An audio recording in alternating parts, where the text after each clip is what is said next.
When World War II began, Poland had these borders, and when the dust had settled, they looked like this, with this area being permanently lost to Warsaw and all of these former German lands becoming a part of the reborn Polish state. But given how different Poland looked just 6 years earlier, it raises the question, why? So throughout the Second World War, the major Allied powers, not you, were constantly in negotiations about what was to happen to Poland after they were victorious. At first, the British had hoped for the restoration of the pre-war Polish government who everyone would then negotiate with, but as the Red Army swept across Eastern Europe, it became clear that Stalin had other plans. As such, Britain and the United States had to make sure that the Polish post-war settlement aligned with Soviet security needs. The Soviets wanted more buffer between Moscow and Berlin, and as such, that meant two things: Soviet gains to the west and German losses to the east. A significant chunk of Poland's pre-war population were Ruthenians, Russians, Ukrainians or Belarusians, and so Stalin wanted to incorporate them into the USSR. Of course, much of this had previously been done under the Molotov-Ribbentrop Pact, but many weren't too happy with that agreement persevering, and so Stalin opted to negotiate with the Polish government in exile. They weren't willing to give him everything he wanted, and so he just made his own Polish government, who soon agreed. To Britain and the US, because getting Stalin on side was the most important part of putting the war behind them, they threw Poland under the bus. The agreement between Stalin and the new Polish government was that Poland would lose most of the lands that the Soviets gained in 1939, and in return Stalin would push for Poland to expand westward into Germany.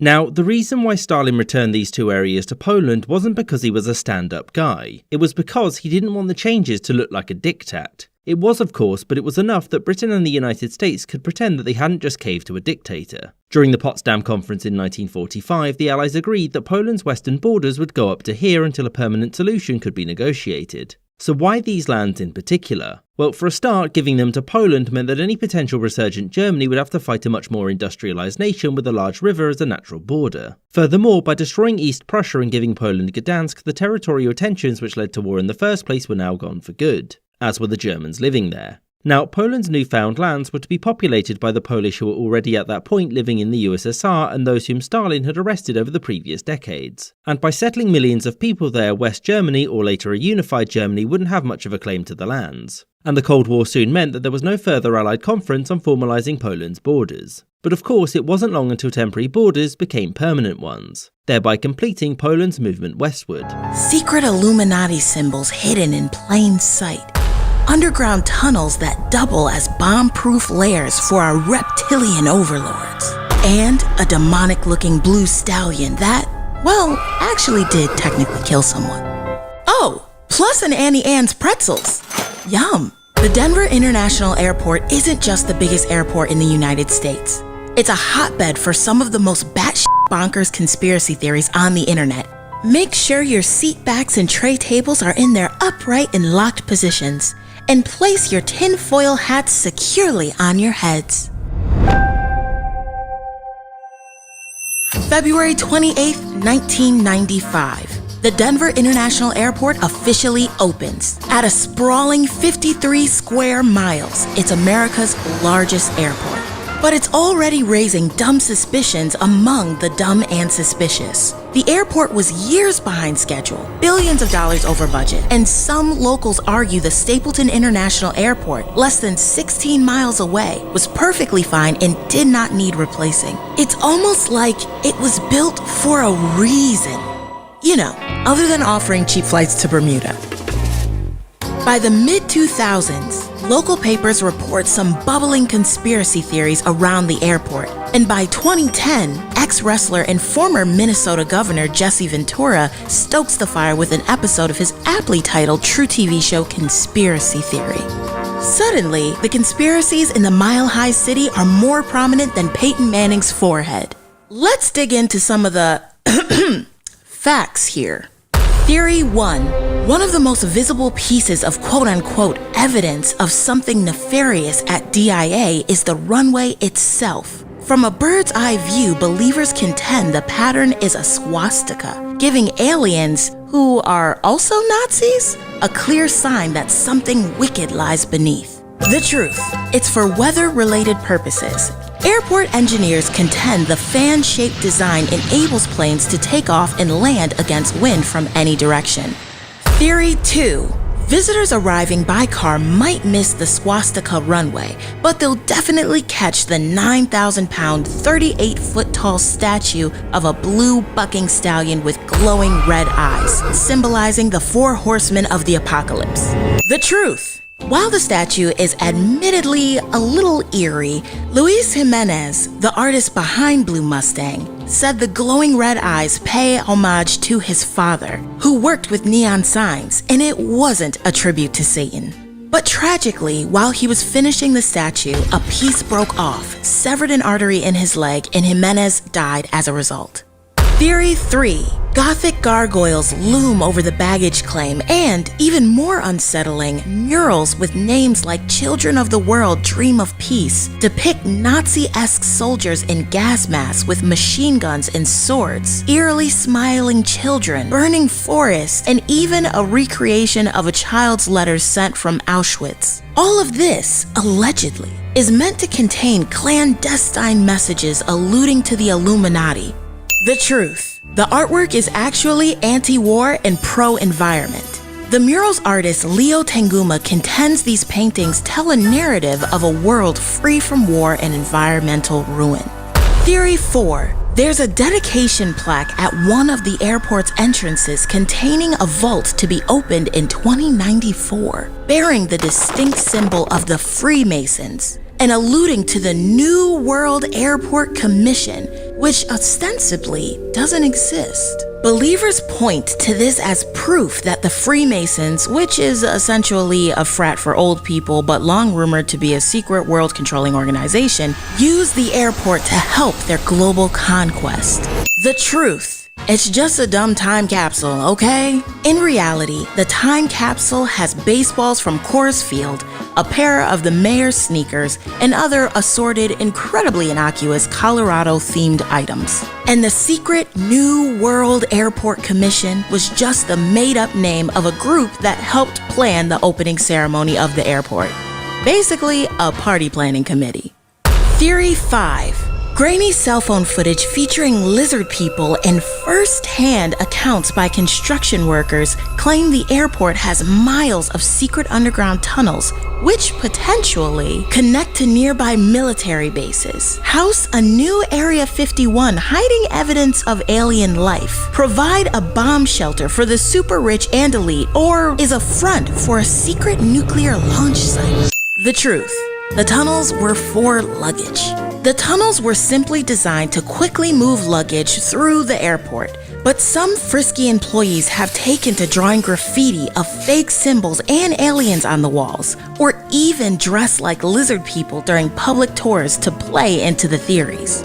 And speaking of that, by the late 2010s, the Denver airport itself was in on the joke with tongue-in-cheek ads that blamed renovations on the many conspiracy theories we laid out above, and the temporary installation of a smart-ass animatronic gargoyle that chatted with tourists. So we salute you, Denver International Airport, for providing the internet with a conspiracy theory that's silly in lieu of world-threatening, and proving that bored people waiting on layovers have the best imagination. The truth is out there in Denver. And also, so are some of the country's best beer bars. Check them out on Thrillist.com/Denver. Link in bio. And always keep your eyes open. NATO is staging its biggest military exercise since the Cold War, called Steadfast Defender. Several military scenarios will be played out until May of this year. 90,000 soldiers from all 31 NATO allies and Sweden will be participating. Poland is one of the countries where the drills are taking place. On the Vistula River, troops are testing their ability to move military equipment in difficult conditions.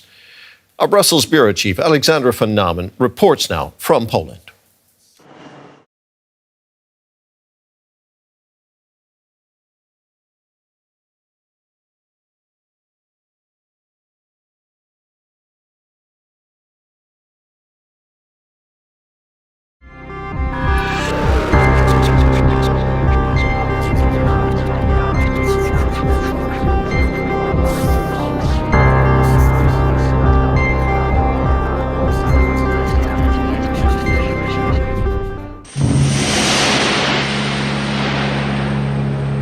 The plane, Firefox, the most devastating killing machine ever built.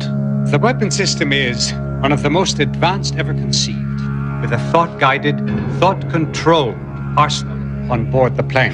If the Soviets can mass-produce it, it will change the structure of our world.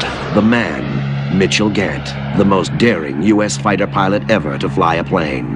There's not a one of you who think I have a chance in the world of pulling this off, is there?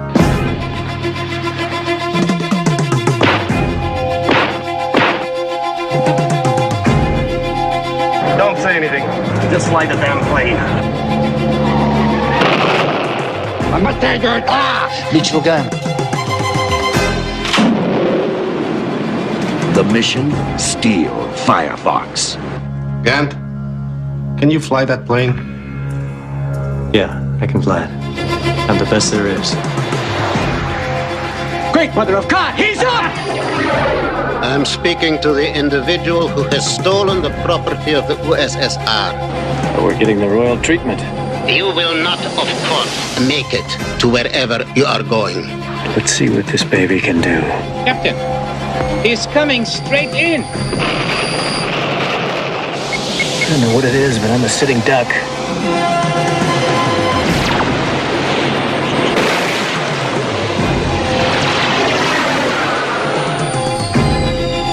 We have done it. We have brought down the American. Well, that's it. We might as well all go home. We don't know. The hell we don't know. They got him, Aubrey. I don't know. That could mean they didn't get him. That could mean they didn't get him. That could mean they didn't get him. Clint Eastwood in one of the most incredible undercover operations in history, Firefox.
Dark universe ruled by evils.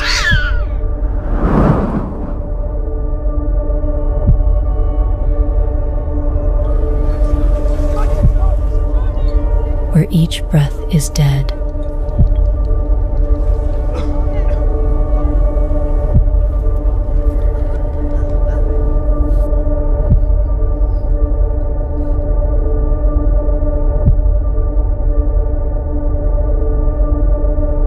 A hero is born and destined for greatness. With the godly power in this sword. By the power of Grayskull, I have to stand against the darkness. He is the master of the universe.